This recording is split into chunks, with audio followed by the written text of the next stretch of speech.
আপনারা যারা বলছেন আমি কি জন্মগত এরকম কিনা, জন্মগত এরকম সুন্দর কিনা, ব্যাপার সবই ঠিক আছে, কিন্তু তোমাকে কে বলেছে যে তোমাকে সুন্দর লাগছে? কোনো পেতনির থেকে কম লাগছে না।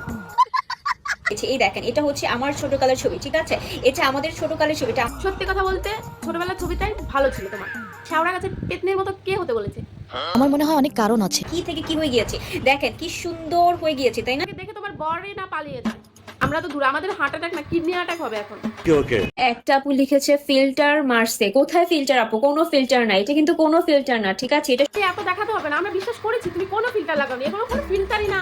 আমাদের চোখে চোখ নাকি? আমাদের তোমার চোখ, এটা তোমার চোখ, আমাদের এটা চোখ না তো। তুমি কেন ফিল্টার লাগাতে হবে বলো? পাবলিকদের এটা চোখ না তো, এটা হলো চুলা, যে দেখতে পায় না, মানে এটা বুঝতে পারছে না যে তুমি ফিল্টার লাগাওইনি। কিন্তু দেখেন, আমি কোনো রকম কোনো ফিল্টার আজকে ব্যবহার করিনি, আমার কোনো লিপস্টিক ইউজ করা হয়নি, আমার ফেসে কোনো রকম ফিল্টার নেই, কোনো মেকআপ নেই। দিদি এত দেখাতে হবে না, আমরা বিশ্বাস করেছি তুমি কোনো ফিল্টার লাগাওনি।